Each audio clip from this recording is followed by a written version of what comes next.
નમસ્કાર, હું છું પ્રિયા અને તમે જોઈ રહ્યા છો જનતા કી જાણકારી ન્યૂઝ। નજર કરીએ આજના સમાચાર। શ્રી જિજ્ઞાસા વિદ્યાલય મોટી કુંકાવાવ ખાતે 77મા ગણતંત્ર દિવસની ઉત્સાહભેર ઉજવણી। કુંકાવાવ તાલુકાના શ્રી જિજ્ઞાસા વિદ્યાલય ખાતે દેશના 77મા ગણતંત્ર દિવસની ઉજવણી દેશભક્તિ અને ઉત્સાહભર્યા માહોલમાં કરવામાં આવી। કાર્યક્રમની શરૂઆત ધ્વજવંદન સાથે કરવામાં આવી, જેમાં શાળાના આચાર્યશ્રી દ્વારા રાષ્ટ્રધ્વજ ફરકાવવામાં આવ્યો અને સૌએ રાષ્ટ્રગાન સાથે દેશપ્રેમની ભાવના વ્યક્ત કરી।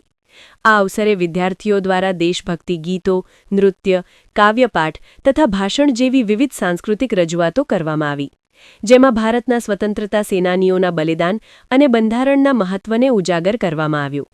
નાના ભૂલકાઓની દેશભક્તિથી ભરેલી રજૂઆતોને ઉપસ્થિત સૌએ તાળીઓના ગડગડાટ સાથે વધાવી। શાળાના આચાર્યશ્રીએ પોતાના ઉદ્બોધનમાં જણાવ્યું કે ગણતંત્ર દિવસ આપણને આપણા બંધારણ, અધિકાર અને ફરજોનું સ્મરણ કરાવે છે અને દેશના જવાબદાર નાગરિક બનવાની પ્રેરણા આપે છે। તેમણે વિદ્યાર્થીઓને ઈમાનદારી, એકતા અને દેશ સેવાની ભાવનાથી આગળ વધવા પ્રોત્સાહિત કર્યા। કાર્યક્રમના અંતે શાળાના સ્ટાફ અને વિદ્યાર્થીઓએ દેશની પ્રગતિ અને એકતા માટે સંકલ્પ લીધા।